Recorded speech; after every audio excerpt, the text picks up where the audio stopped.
বলুন দেখি কোথায় যাই, কোথায় গেলে শান্তি পাই। ভাবিলাম বনে যাব, কাঁপিত হেয়া জোড়াবো, সেখানেও অর্ধরাত্রে কাঁদে মৃগী গম্ভ গাত্রে। আজ সোমবার 22শে ডিসেম্বর 2025, 7ই পৌষ 1432 বঙ্গাব্দ। আসসালামু আলাইকুম।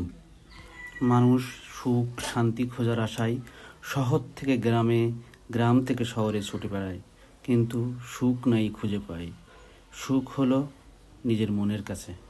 মনটাকে শান্ত করুন, তাহলে সুখ শান্তি খুঁজে পাবে। ফুল ফুটুক আর নাই বা ফুটুক, আজ বসন্ত। তবে এই বসন্ত সীমান্তের বসন্ত। যেখানে সীমান্ত তোমার, সেখানেই বসন্ত আমার। বিস্তীর্ণ মাঠ জুড়ে সরিষার ফুল ফুটেছে। সরিষা ফুল সুখ শান্তি তার মধ্যে লালন করে তার সৌন্দর্য ছড়িয়ে দিয়েছে এই প্রকৃতির মাঝে। খুব লোভ হচ্ছে না এমন জায়গায় আসতে, যেখানে সংসারের ঝামেলা নেই, অফিসের কাজের চাপ নাই, শহরের যানজট কোলাহল নেই। এমন জায়গা আসার জন্য আপনাদের সবাইকে আমন্ত্রণ রইল। ধন্যবাদ সবাই।